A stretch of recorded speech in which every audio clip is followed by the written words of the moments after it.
All right, welcome to the two last sessions of the conference. We start to find out who the real troopers are as we enter the last two hours. So we appreciate you guys sticking around. This is the quality assurance track. The topic is MetaAutomation, software quality done faster, stronger, and cheaper. Our speaker, Matt Griscom. Matt has 20 years experience creating software, including test automation, harnesses, and frameworks. 2 degrees in physics, primed to seek the big picture in any setting. This comprehensive vision periodically puts Matt in the vanguard. Matt loves helping people solve problems with computers and IT. Let's give him a warm applause. Thank you for that warm introduction, and I think video's running. If the red light is telling me anything, that's good. Thank you. Yes, I have 2 degrees in physics, which taught me to think and see the big picture. I love the big picture. And I also have a PhD. You can call me Dr. Griscom, except the PhD is in post-hole digger. So if you respect that, you know. Anyway, the reason I embarked on this is because I was very frustrated as an individual contributor doing software automation.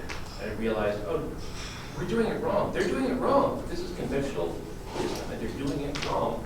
And so I invented a pattern language, MetaAutomation, to address those issues and provide a model, another way of looking at the problem so that people can be more effective in the decisions that they make when they're automating software.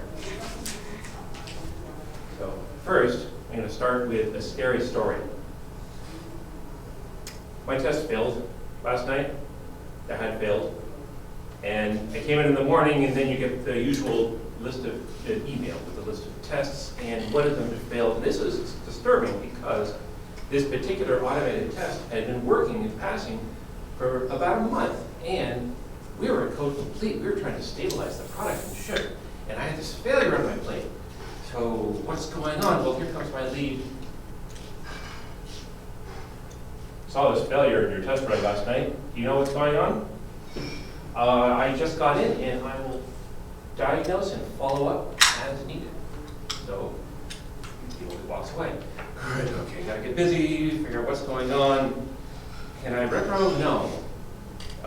It was working for a month, and it failed last night. It seems to be working now. Okay, well, let's research and go through the steps and figure it out. It turns out the error message that I get in my failure is an HTML control not found exception. Anybody seen those? It's like GUI automation, well, on the web page, and the HTML control in your web page is not found, so it's a common error. And that is all that I know about it. That and a big red fail. So I have to figure out, well, no, shit, I can't reproduce the error.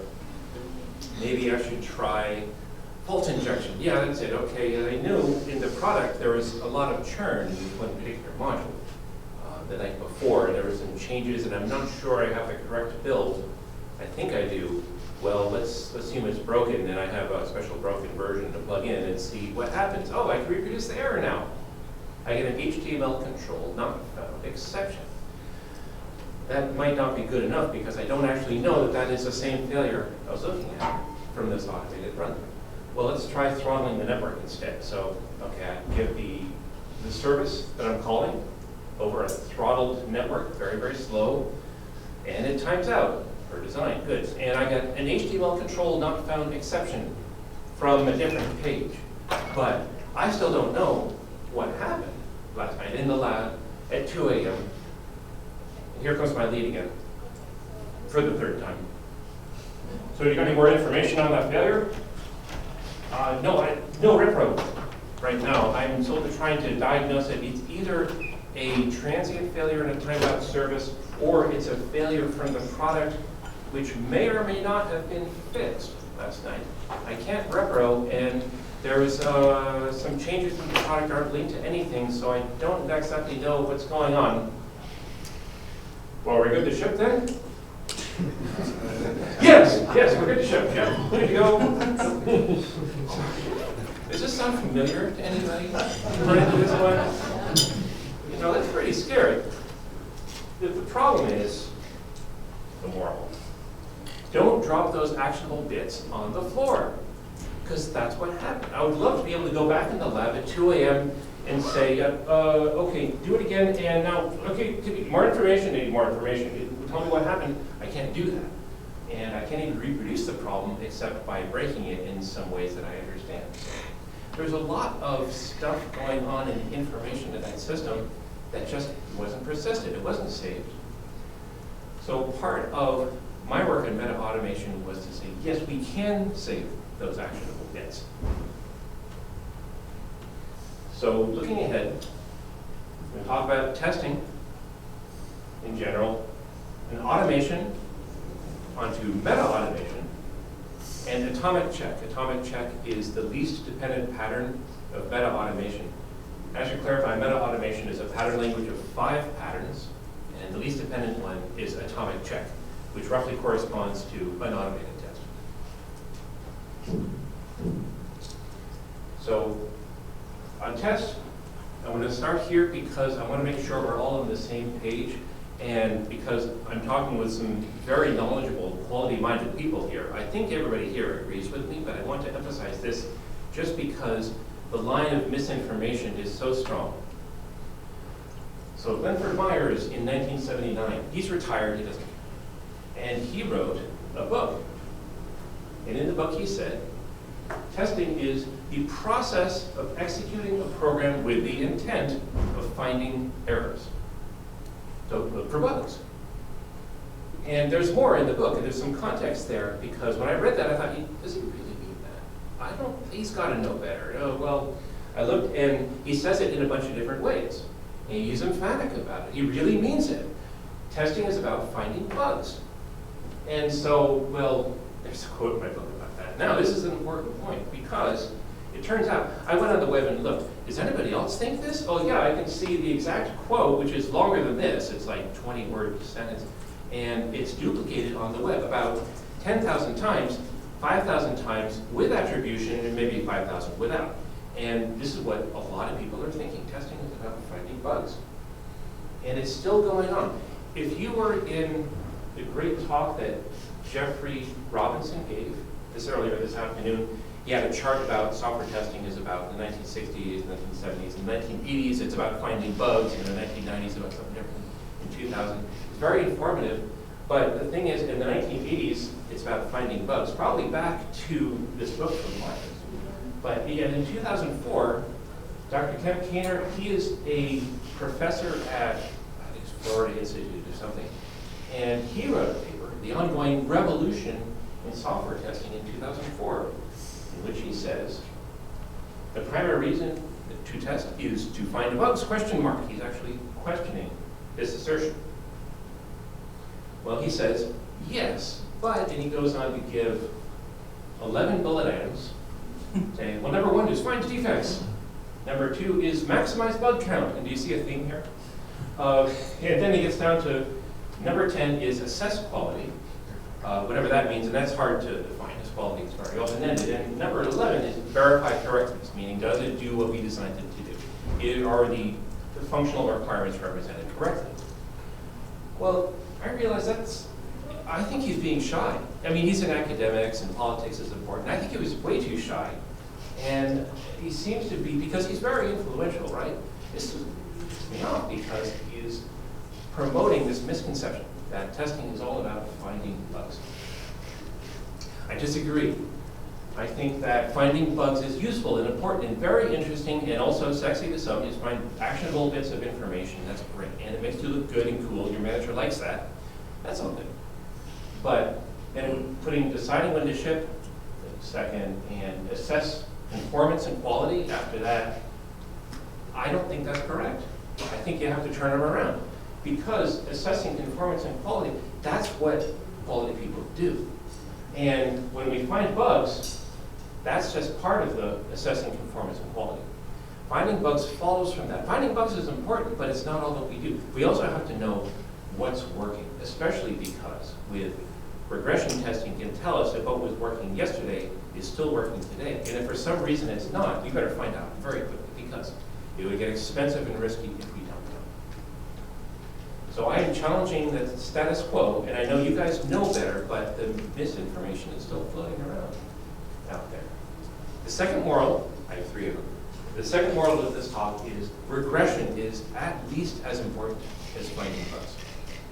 And I often have discussions with friends who say, well, yeah, you know, I don't care that much about regression. You know, it's not sexy, regression, but it is easy and efficient if you do it well. And it's very important for managing risk.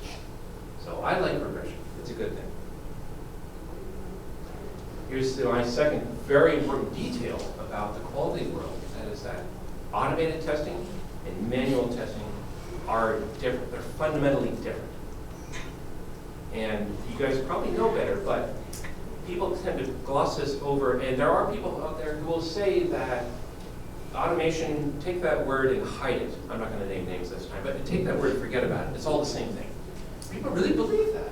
But I think it's a very expensive, simplistic way of looking at things. They're really not the same at all. And I'll explain why. Introducing Otto the automaton. Otto is my personification of automated testing and the QA process. Everything that we have automated around testing the product and communicating around the team. So Otto is not actually on the payroll, but he is everything that we do when we try to measure the quality of the product by automating it and measure the results and store all that stuff. That's all Otto. He's exceedingly good at moving bits around, making analytical decisions, working tirelessly, working quickly if the automation is designed well, and regressing some quality issues, again, if you're testing the right thing. And he's an idiot. And he's very bad at emotional decisions and value judgments. Finding bugs, he's not good at finding. They can be very important bugs when he finds them, but he doesn't find a lot of them. Perceiving obvious stuff, he can't. He dribbling bits on the floor. As we saw in my scary story, a lot of that stuff just goes on the floor, and nobody's paying attention. It's all lost because nobody wrote that in or coded that in. The tester has to tell Otto exactly what to do. And given the chance, he will misunderstand and at lightning speed do the wrong thing. He's an automaton. You can't expect much. Well, introducing Tara the tester. Tara is a manual tester, and she also probably writes some automation on the side. But Tara, she's great. She's very smart. She excels at running test scripts, exploratory testing, finding bugs, perceiving and characterizing issues. Oh, and she's great at working with people. And she's creative, resourceful, and knowledgeable. And this is your automated tester. And she's part of my argument that manual testing will never go away. The need for manual testing will always be there, as personified by Tara. Persona is manual testing. But she's human, and she has a life, and she pulls a salary in healthcare. She likes a challenge, but she gets bored sometimes, and she makes mistakes like all people. So the moral is, very important, don't hire Otto to do Tara's job. Have them both do what they're good at.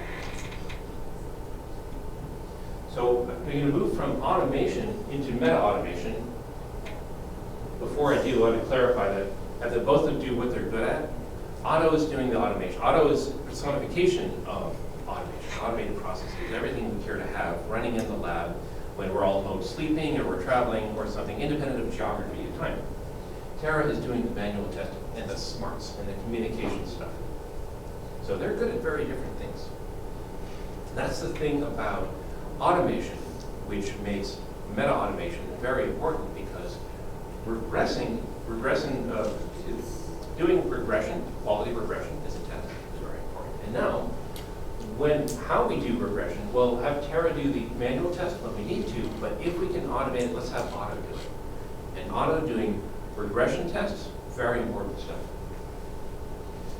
I'm going to bring up one of the differences between automation and meta-automation with a series of slides, and I want to caution you or apologize that every time I try to explain meta-automation, I kind of fail, because it's like we're in a dark room and there's an elephant in the room and we're all standing around trying to figure out, what is this thing?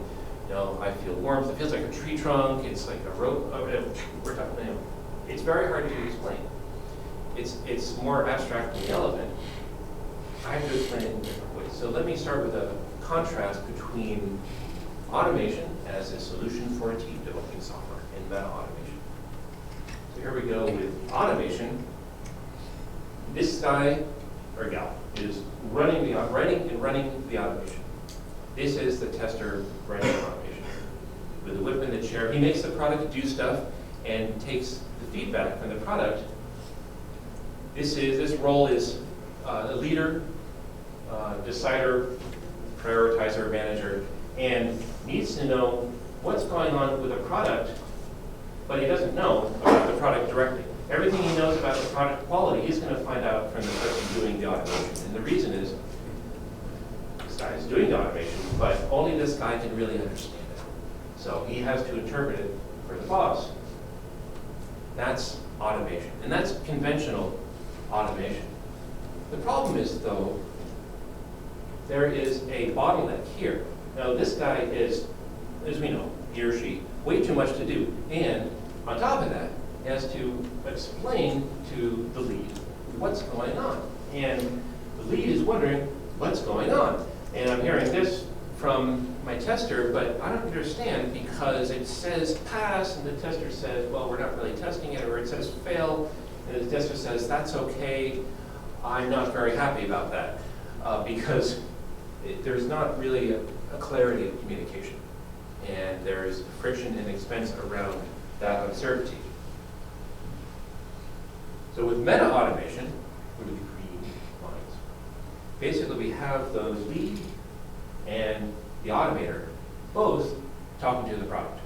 And if I'm talking to the product in the lead's case, it means reviewing the results of the checks.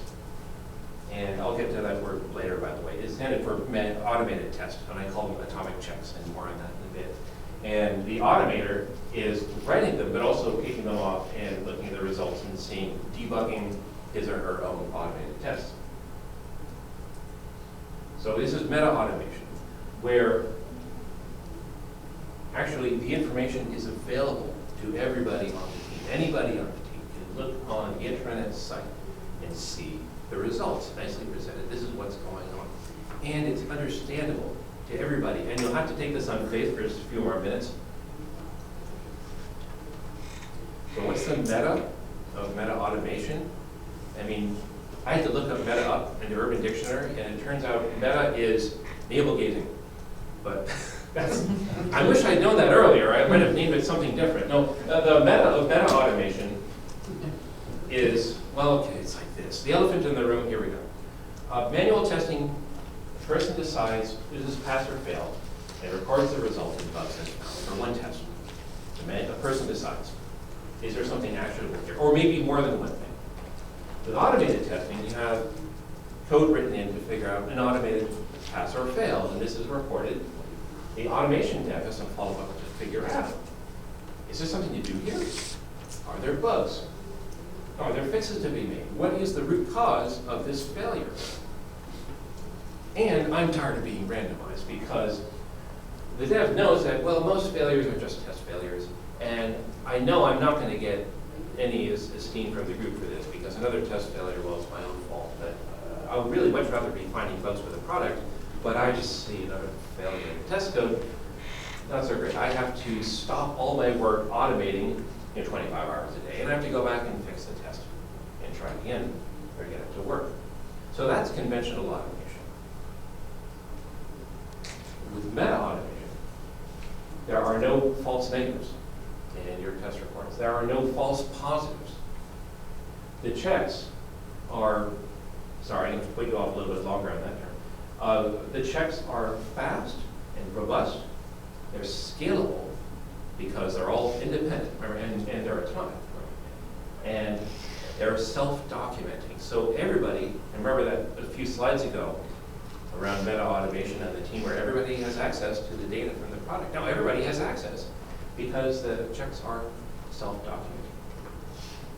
I'm going to put in a note. If everybody has questions, you're not the only one. Please do ask.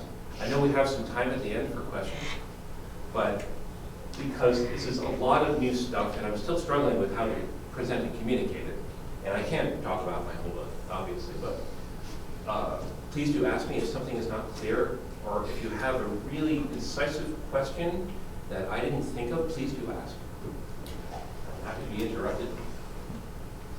So on fails with MetaAutomation, the results are actionable, and the communications are directed to the interested persons. Nobody needs to be bothered with false positives, like my test failed, but it was from a service or from a test fund. Nobody needs to be bothered with that except for the person responsible, if there's somebody responsible. And the results are actionable. The problem of an automated test failed, well, okay, I have to try to reproduce it and try to step through in the debugger and figure out what happened. You know, that will go away. In theory, if you have enough information, then you know, well, I'll show you how to add a lot of information about what the test goes with. But for the product, you can add that into, because there are nice structures available to do that.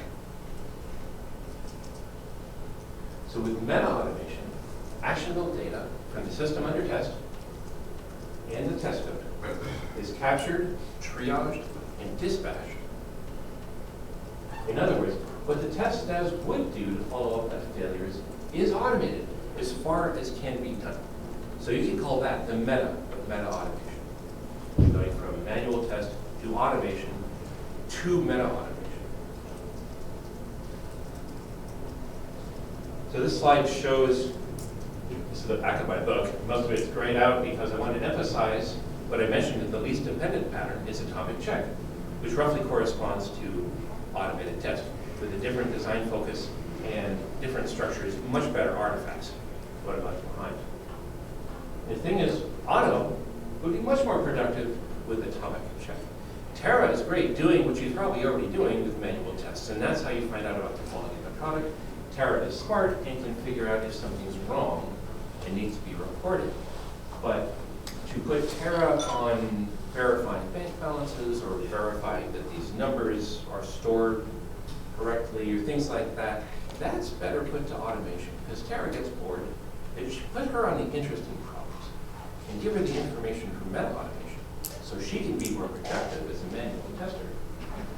And auto will be more productive with atomic check. So this is what atomic check means. Atomic cannot be made any smaller without changing its essential nature, i.e. testing the targeted behavior. The targeted behavior is an item of business behavior. So when you design your automation using MetaAutomation, you would decide, these are the things we need the product to do. From your functional requirements, if you have, or just a list of things that you need the product to do, if that's what you have, then you can prioritize them. Say, these are the most important. So I'm going to write an atomic check for each of these important things and run those. And then an atomic check for, as you work down through the priority list, pretty soon you're making Tara's job a lot easier because now she doesn't have to verify numbers. It's so boring anyway. So she doesn't have to do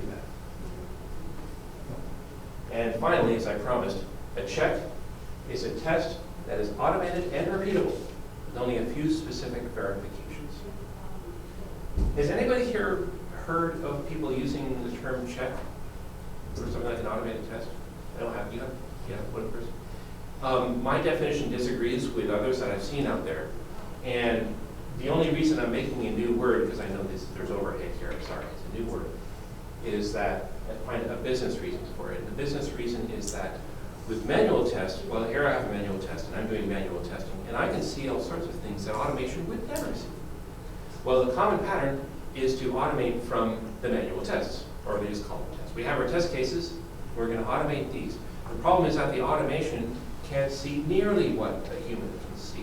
The automation can do whatever verification is specifically coded, plus does the application crash, and does a timeout or something obvious like that. The automation can't see much. The automation can do certain things very efficiently and quickly, but it can't do what a manual tester can do. And that's why you put auto and this kind of thing on atomic checks. So with atomic check, auto runs checks faster, more scalably, meaning that if I have more test resources because I've been asking for them for months, suddenly we got 3 more servers to use to run tests. Well, now cool, my tests all run faster now. That's scalability. So the checks are more scalable, They can be run in any set, in any order, because with the atomic check pattern, they're all independent.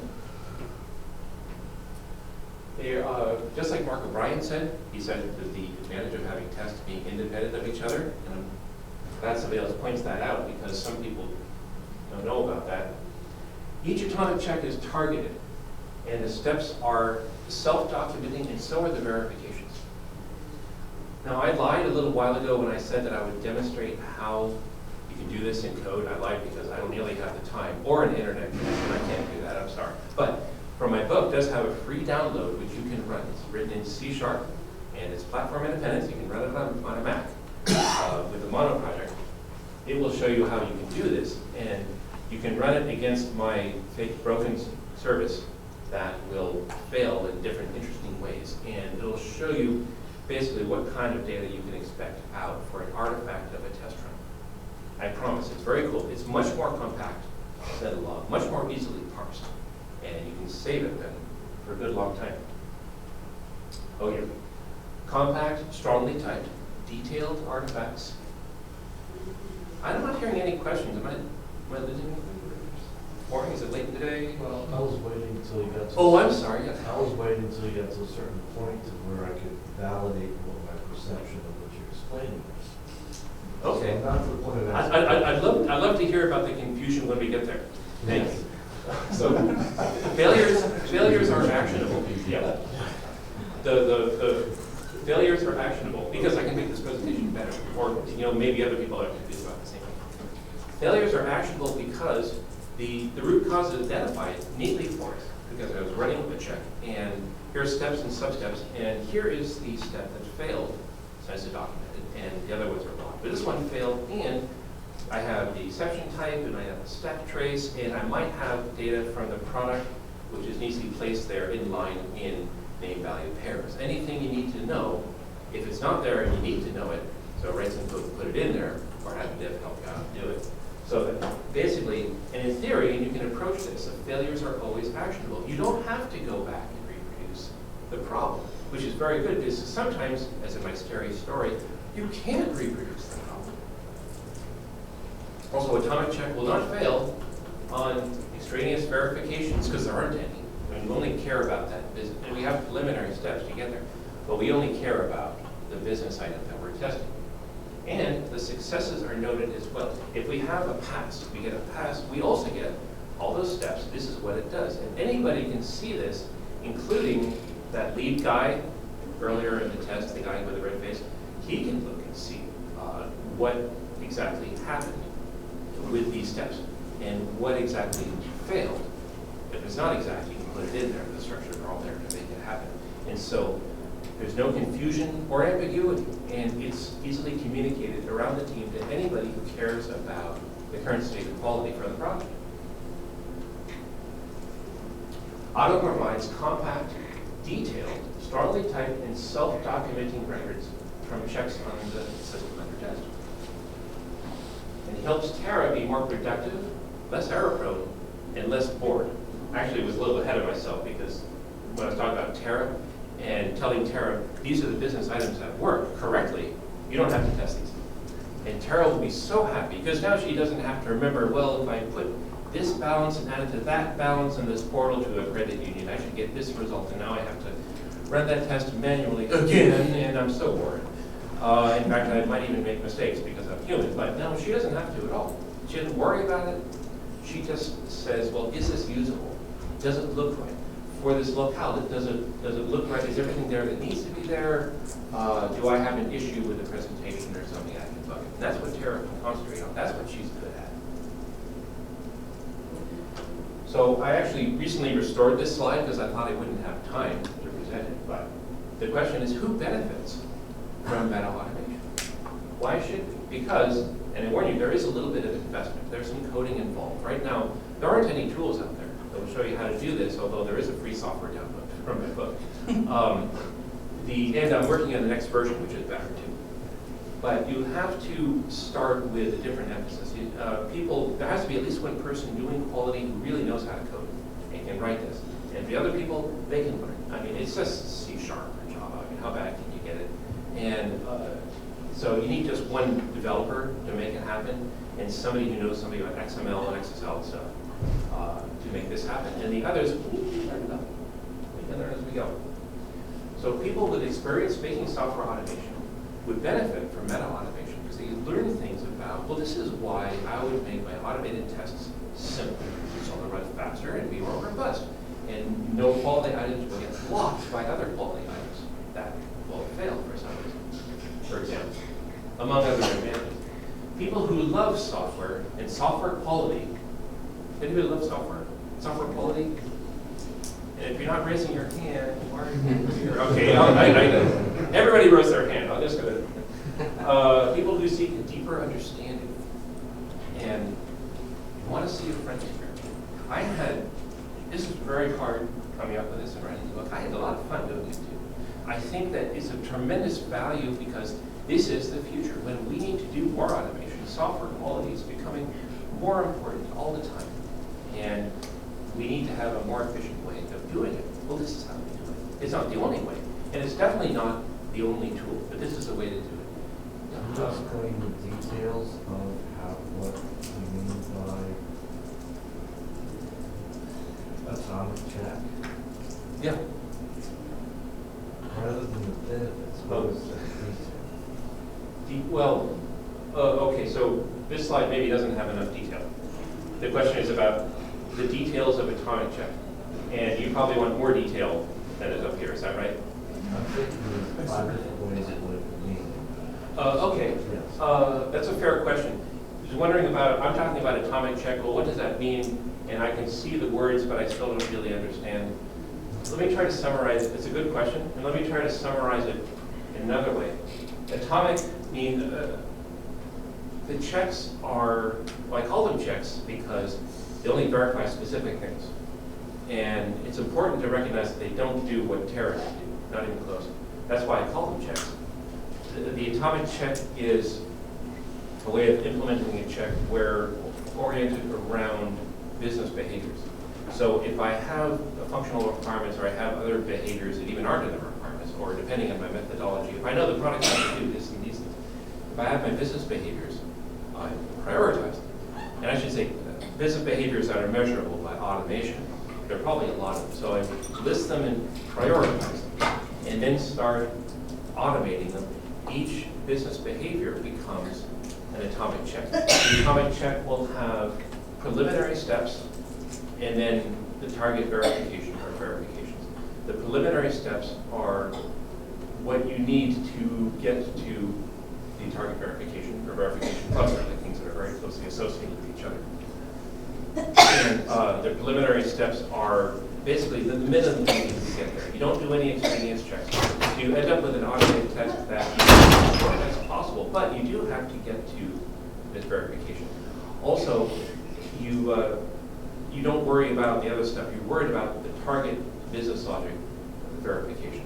And that's all you're worried about with each atomic check. And the idea is to minimize, or make it as fast as possible, also minimize the chances of failure due to you're verifying something which may be changed because a product changed.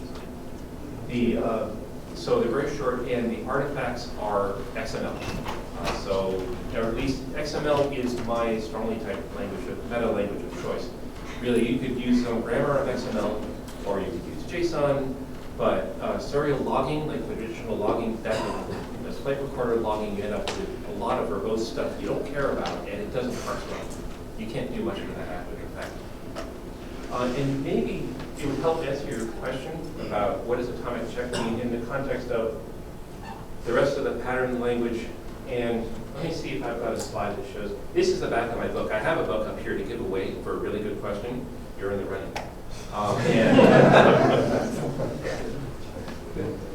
Let me see if I can find the whole pattern language.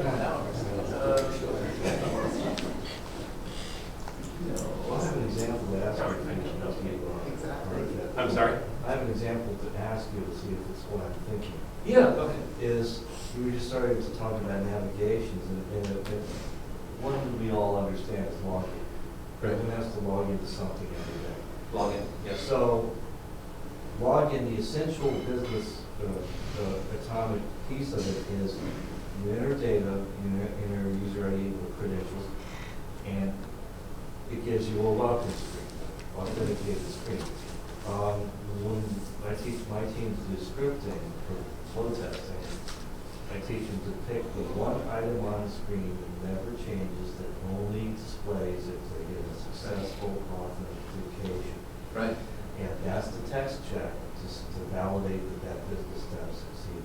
Yeah. And so is that your way of Yes. calling it an atomic check? Yes, that could be an atomic check. And I want to clarify what he's positing is this an atomic check if I log into a website and I get the correct page, and I identify the correct page by picking some property page that's never going to change. Maybe it's a label that's not displayed. Yes. And verify. And yes, that is the atomic, because that is your target behavior. That's a bit of business logic. I log in as an end user, I need to be able to use my creds and log in and get the welcome page. And that's like an item of business logic. And an atomic check is very well suited to that, because if you don't care about anything else about the page, you don't care about maybe the preliminary pages. If you can get by without caring about those, you don't have to. And nothing else is in the HTTP request and response. But from the scripting standpoint, and I'm not naming the tool, but from whatever tool you use, the only thing you're looking for is to send the credentials and you get the welcome text. Yes, and in the case of, right. Because And Terra is better at seeing the screen and seeing something missing. that's right. Terra is better at the whole user experience. Is there something funny? Is there something blocking me? Because Terra could be blocked even while the automation succeeds because there's a weird screen. I don't know what to do about it. Well, the automation might look for an HTML controller, a specific one, like here's a button.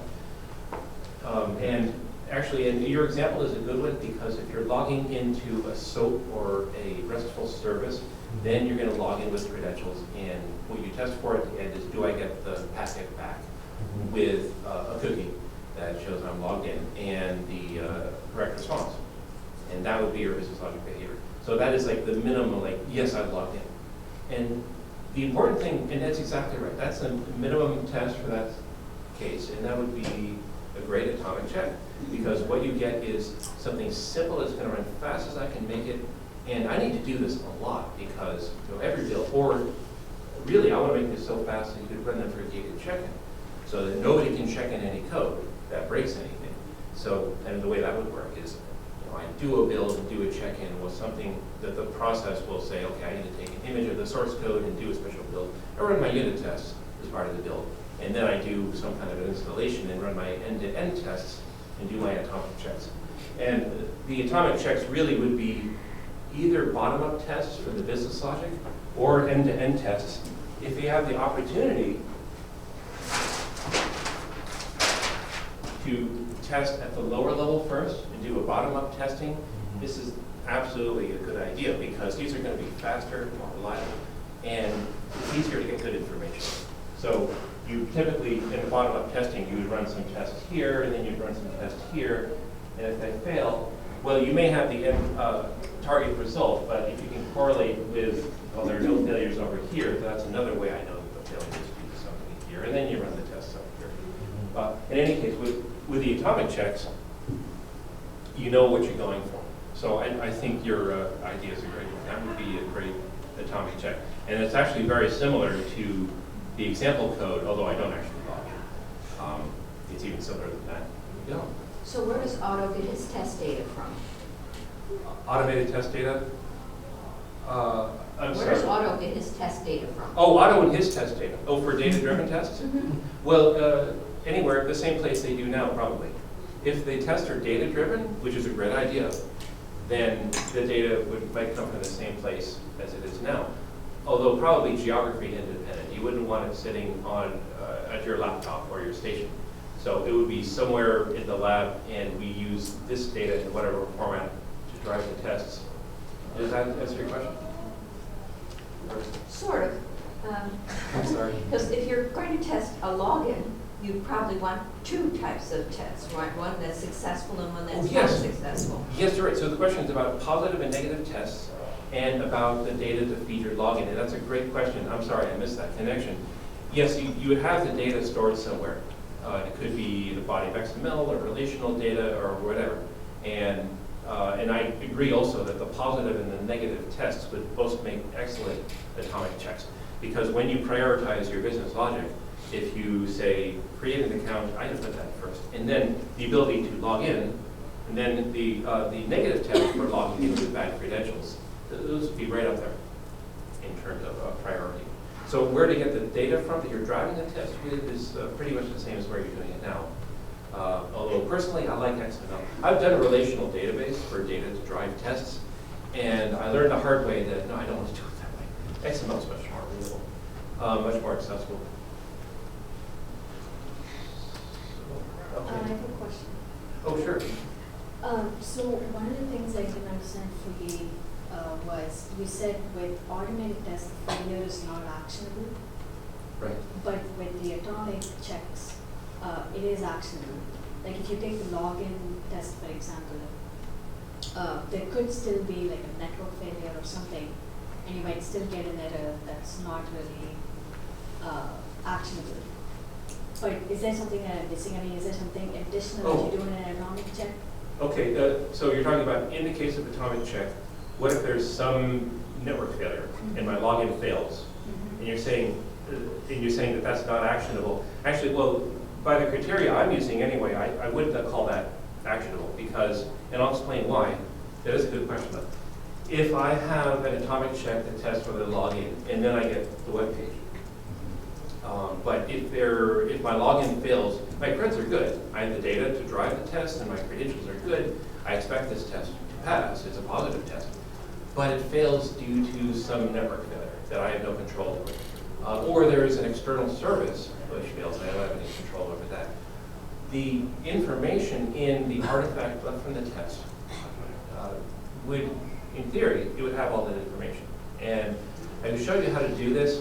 In detail, what you have to do is get the code, and you can email me and I'll tell you where it is, or my book points to it, download sample code, which will basically show you this is what an artifact looks like. And it shows the steps and it shows where it's failure plus additional data like exception type and stack trace would go in there. If you want to have other data in there, you can, but actually if you have, here are the steps, I log in, I submit my credentials, and then it timed out. Maybe I get a timeout failure. And the actionable, when I call that actionable, what it means is that if this is external to our product, I know that, well, this is all we know about the failure. It's something happened with the network, and it's not actually our product. So it's not a product bug.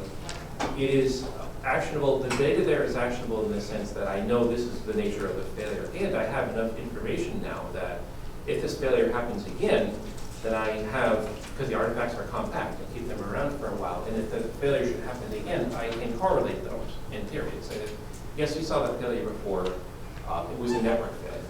Or the same thing with an external service failure, or something like that. The actionable part comes from the tester knowing this is what I need to do or I don't need to do with this failure. And I'm so sorry that there appears to be a slide missing, but back in the back of my book, there is so here is basically a diagram of the pattern numbers, the 5 patterns. The 4th pattern is called smart retry. And in smart retry, you get to do the next best thing in your network failure issue, which is, well, I'm going to retry this test because there is a failure in my test, and if it's such configured, you can configure it so that any such failure, well, I can just try it again right away with no human attendance. And this is all happening at 2 a.m. or geography independent. And if it gets a network failure again, then, okay, so it failed the test at that point. And I've reproduced it. There is some issue from the network that seems to be happening twice. That still may not be actionable, but it may also tell you that, oh, the network was out for a while last night.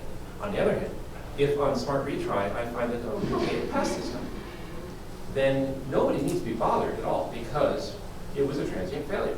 The first failure was external to your product, and the second pass shows that, well, it was transient. So you really don't have to do anything, and nobody's going to get that email like at the scary story at the beginning where the lead says, well, what's going on? And everybody ready to ship and all that stuff. So the smart retry pattern will do a lot towards eliminating those transient errors. It makes it a lot easier. So that's part of what I mean by actionable. The opposite of actionable is really if I get a test failure and I don't know what happened, I have to reproduce it. Maybe I can't reproduce it. If I do reproduce it, I have to debug through and figure out what's going on. So I have a few more slides, and we'll have some time for questions. So, okay, people who benefit want to see a frontier. I think this is a frontier in software quality. It's not the only frontier, but it is a frontier. But on the other hand, if your system under test is a single-player game, you probably don't care all that much. You don't want to put that much effort into automation because, I mean, what are the stakes?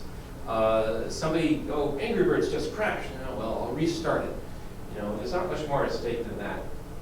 The end user is a credit card number. Like, all you want is that credit card number, and then you're done as far as the business is concerned.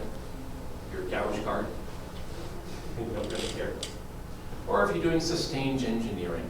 So this is an old product, and we're just keeping it going. I'm not going to re-architect all of this quality around this product because we're just sustaining it. Just well, it's still making us owe money. Okay, so back to the elephant in the darkened room. What is MetaAutomation? It's a language of 5 patterns. That's what it's a pattern. It enables much more effective automation, faster and more actionable, and especially around regression automation, but not exclusively. I've had long discussions with a friend of mine who is a proponent of model-based testing. Very cool stuff. With model-based testing, you can say, I have a state model, and I'm going to try, basically it's a really smart monkey test. And you can find failures that humans might not find because it just would take too long to do that. However, you wouldn't want to get your check-ins like that. You could use the techniques of MetaAutomation with model-based testing to get you better data in the case of failure. MetaAutomation persists, organizes, and distributes information on what's going on with the system under test.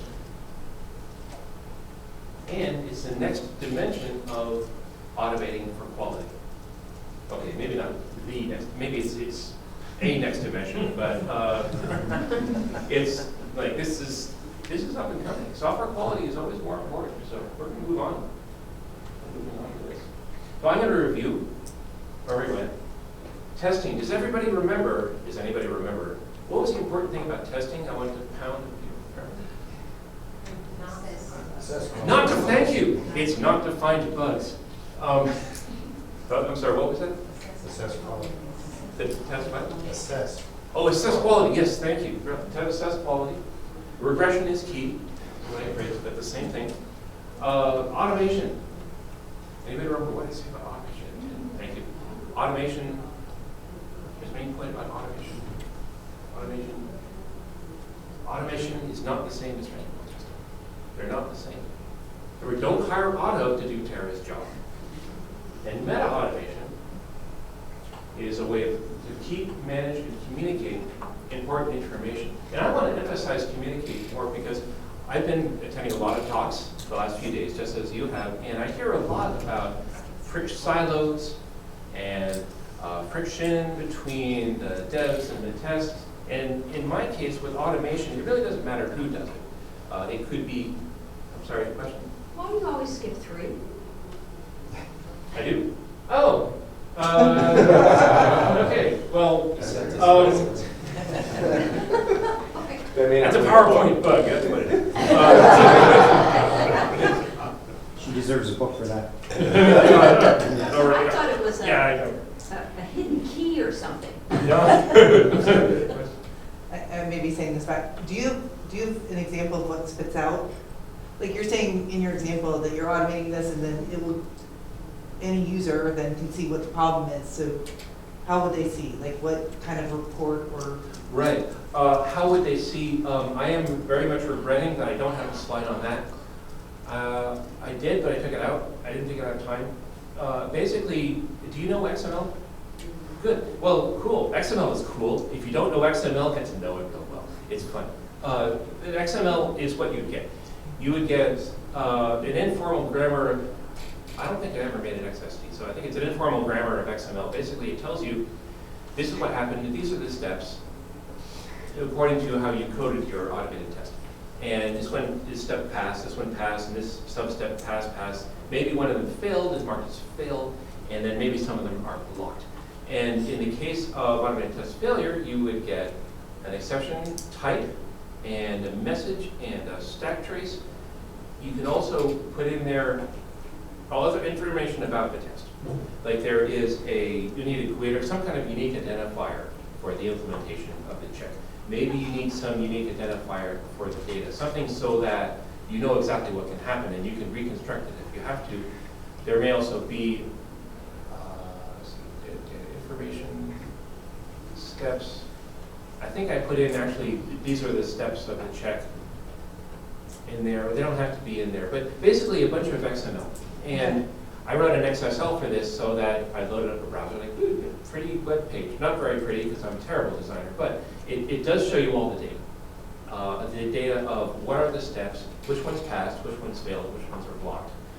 If it failed, this is the exception information, the stack trace, plus anything else you want to throw in there in your name value pair. So it could be network traffic, which you can put in, and this is, I develop tools to do that. But it's XML. So you can easily report on it or do whatever you want with it Oh, yeah. over time because you have everything in the XML. That's right. Or you could do it in a relational database. Right. Or you could do it as XML, but in a relational database. So it's Either way. just dump it elsewhere. Yeah, it's not a log, and that's a very important thing because with a log, it's human readable, and that's about it. And there's a lot of extra stuff there. It's too big to keep around for a really long time. With XML, you can do anything you want with it, and analyze, and you can store it and do metrics, look into the past and see when is the last time this check failed. Oh, is it the same failure as last time? That kind of thing. So am I hearing that when the test, the atomic check fails, your code writes a bunch of information to an XML file so that you can then later diagnose what the failure was? Yes, the point was on failure, it writes a bunch of XML. But I'd hasten that also, if it passes, it'll write a bunch of XML because that's interesting too. Well, that's fine. So in either case, it will write, actually the way I have my sample implemented, and it's very simple. You do not have to do it like this, but the idea is that either pass or fail. When it's done, I do this in C#. So there's a finally block, and I basically persist all this stuff. I say, okay, I maintain all this stuff basically in memory to make it pretty efficient, and then I persist it, I serialize it into XML and store that, and it has everything you need to know. And if it doesn't have everything you need to know, you can just put more in there, and then you have more data to work with. But in terms of everything you need to know, it's not like a log where there's a lot of stuff you don't. Actually, it's just the stuff you need to know in a compact format. Pass or fail. And the pass is more compact because you don't have a failure data. So keep MetaAutomation. I don't remember what 3 used to be. There was a 3 at one point. So, atomic check is the least important pattern. It roughly corresponds to automated test. But the atomic bit, just for review, atomic means as small as possible and still test whatever business logic you need to verify. And the word check emphasizes that this is not the same as manual testing. And in fact, if you could write atomic tests as manual tests, but then if you automate them, they're not tests anymore according to my definition. They're checks now. And check is call it a category of tests. Check is a special kind of test where it's all about verification, and it's for auto, so it's really dumbed down, and you have to tell auto exactly what to do. That's a check.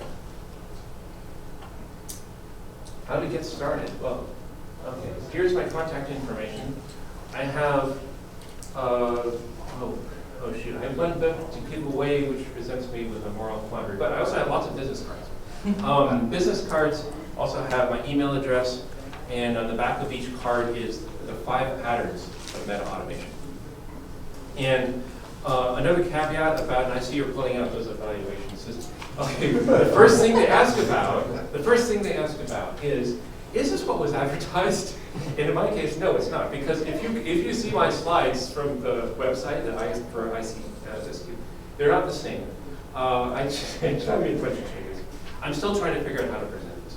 So there are some changes there. Actually, if you download the slides, it might actually still have the slide that shows the whole pattern language, like the back of my book, basically. But and this one I didn't. I didn't mean. I just didn't think I had the time to present. So I have plenty of business cards. We're very happy to pass them out. I have one book to give away, and let's have a race. Okay, everybody stand at the back of the room, and then when I say. Anyway, I am available on email. So right now, MetaAutomation is a company, and I'm the principal, and I'm trying to sell the books to make money. Also, doing consulting. If you would like more information, in addition to the book itself, if you would like more information about how you might use this with your employer or your company or your project, please do let me know. Because part of the reason I'm here is I'm learning from everybody about how they perceive quality, and it's been wonderful in that respect. I would like to help you succeed. I am trying to gain traction because I know this is fairly radical, and that it's fairly new. It would take some investment, and if you have a long-term project, you probably don't want to change everything. But for a new project, this is very powerful. And I see all these talks and think, yep, I can do this better. I can improve communication. We can do it faster. I can prevent the false positives and the false negatives, all that stuff. So please do keep in touch.